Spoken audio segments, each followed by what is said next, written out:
So this is the video that most of you have been waiting for. Quite a few of you have asked for me to take a look at Mamadou Sangare. So here it is. Hopefully you guys enjoy. There are midfielders who dominate games with goals. There are midfielders who dominate games with creativity. And then, very occasionally, there are midfielders who dominate games by simply refusing to let anyone else have the ball.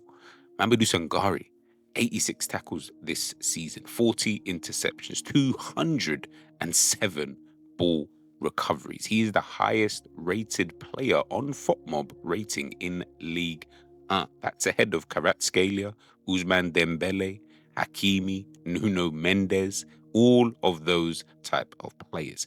Real Madrid, Chelsea, Manchester United, they're all watching. And of course, Liverpool as well. So today, no fluff, no filler. We're going to go deep on this analysis and see exactly what makes this midfielder tick, where he could actually improve, and whether he is genuinely ready for the Premier League. Let's get into it. Oh, let's see how he fits into the French side's system. So, under head coach Pierre Sarge, Sangare operates in a midfield 2, not a 3, a 2, which means at any given moment, he and one other midfielder are responsible for covering the entire central corridor of the pitch, both in and out of possession. That is not a role for the faint-hearted. That is a role that will expose you very quickly if you aren't good enough. We've seen it many times with many players, especially in the Premier League. When they're sitting in a 2, it just doesn't work. And you see how far they are being exposed in this league. What makes Sangare genuinely fascinating in this system is that he thrives in it. He doesn't just cope with the demands of a midfield 2, he arguably needs them. The space, the transitions, the physical nature of it, it suits him perfectly. Long limbs, they cover ground that most midfielders simply just cannot reach. His engine is extraordinary, averaging 82 minutes per appearance across 30 matches this season.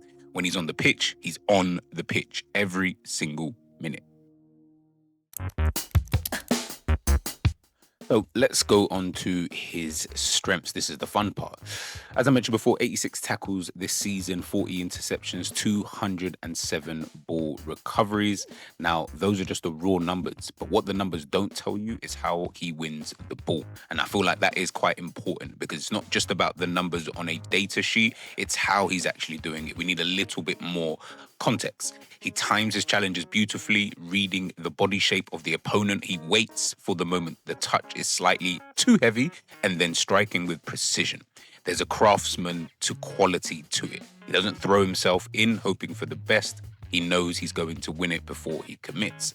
And his defensive contribution number, 160 across the season, that's tackles, interceptions, and blocks combined, 160 in 29 matches. That, my friends, is a player who is involved constantly out of possession. In possession, this is where his profile gets interesting because Sangare is not just a destroyer. And I think definitely something that a lot of people keep speaking about in terms of the type of player that they want is they want someone who comes in and he can just destroy play. Unfortunately, we are in 2026. You need a player who can actually play a little bit of football. And I do think quite a lot of teams are missing that in their midfield. His left-footed passing has quite elegance to it that his defensive reputation tends to overshadow. 86.2% pass completion rate, 1,252 successful passes across the season, 38 chances created, more than you'd expect from a defensive midfielder, right? He sees the ball, he keeps it moving, and when the opportunity is there, he can open up a defense with a well-weighted diagonal that most DMs simply just don't have in their locker.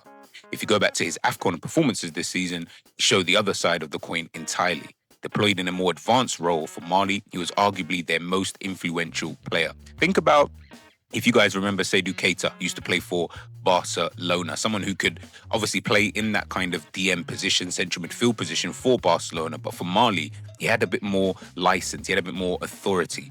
Sangare, he's got that technical quality that you just don't always see with sixes.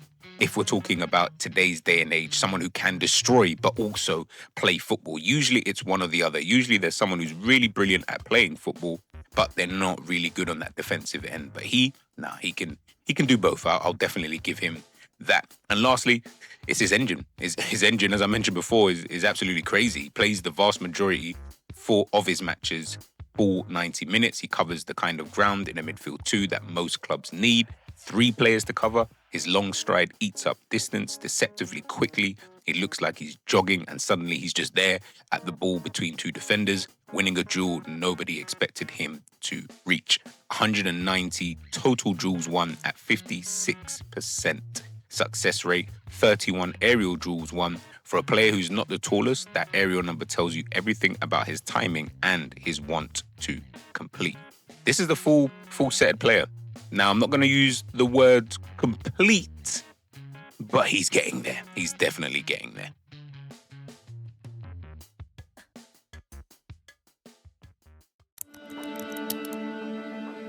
All right, now let's look at the weaknesses. And to be fair, he doesn't really have a lot of weaknesses, and that's not just me being funny or because I like him as a player. He doesn't have obvious and glaring weaknesses. I think, again, as I always like to say, it's the nitpicking that we have to do in order to see what really is the best option for your team and so that you get an honest take, obviously, over here at GTV. Now, he is a player, he doesn't score many goals. I mean, he's got 3 goals, 4 assists across 29 appearances in Ligue 1. I mean, for a number 6, that's not an embarrassing return, but when you look at where he wins the ball, how often he's in dangerous areas, and the fact he has had 51 shots this season with an XG of 3.34, you do start to realize he is getting himself into the right positions far more often than the goals do suggest, and he's just not really hitting the target as much. I mean, he's got a 27% accuracy rate, so he can shoot. He just needs to be a little bit more clinical. So again, nothing too crazy in that regards, especially if you're going to be playing him a lot deeper. But if you are a team that is going to require your midfielders to chip in, I definitely wouldn't be looking at him to be a source of goals like that. The passing, while it's very reliable in the volume, it can occasionally lack penetration.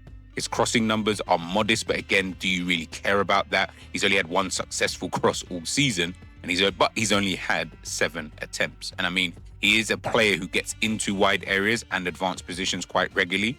That's an area that probably does need a little bit of work, especially, again, all dependent on what your manager is trying to do. These aren't really fundamental flaws. These aren't flaws that I look at and think that these are going to be, would I say, the determining factor in regards to, would I say, how you see him as a player. They're more just rough edges of a young player who's only just completed his first proper season at this level. Every one of them is coachable, but they are real, and I'd be doing you a disservice to pretend otherwise. But if you don't really care about those kind of stats and those kind of things, I guess it won't really be too much of a big deal for you. For my verdict, well, listen, this is a guy who has top clubs after him. You know, Real Madrid, Chelsea, United, Liverpool. They're all reportedly watching or have sent scouts out to watch him this season. Is he ready for the Premier League? Yeah, 100%. I think this is definitely a player who can come in to the Premier League and definitely improve a certain aspect to different sides in the Premier League in terms of the defensive discipline that he has got, the aggressiveness that he's got when he's trying to win back the ball. My verdict is he's one of the most complete defensive midfielders in Ligue 1 right now. He defends like a machine, he covers ground like a force of nature, and on the ball he is considerably better than his reputation suggests. The end product and the crossing and stuff like that, yeah, that of course it needs work, but these are just little rough edges that you can always iron out in the future. Lens only paid 8 million euros for him, so whoever buys him this summer will pay considerably more, but at the same time, you won't have to pay completely out of the way to get someone like him in. And I think he definitely would do well in teams such as maybe a Liverpool, as an example, potentially looking at a Chelsea if an Enzo were to go, but they do have Moises Caicedo, but I don't think that they have adequate enough backup or even just someone to play alongside him. Again, this is more if Enzo Fernandez was to leave. Romeo Lavia, someone who's obviously always getting injured. So again, I'm looking more so at Liverpool because they are desperately missing, a player in the middle of the park who can really just defend and also is good on the ball. Let me know your thoughts in the comment section, people. If you haven't watched previous videos, whether that's the Palestra video, the Lamin Kamara, Yan Diamonde, Alex Scott, make sure you check those videos out. Smash the like, share it out. Same energy, different story. I'll see you soon. Peace.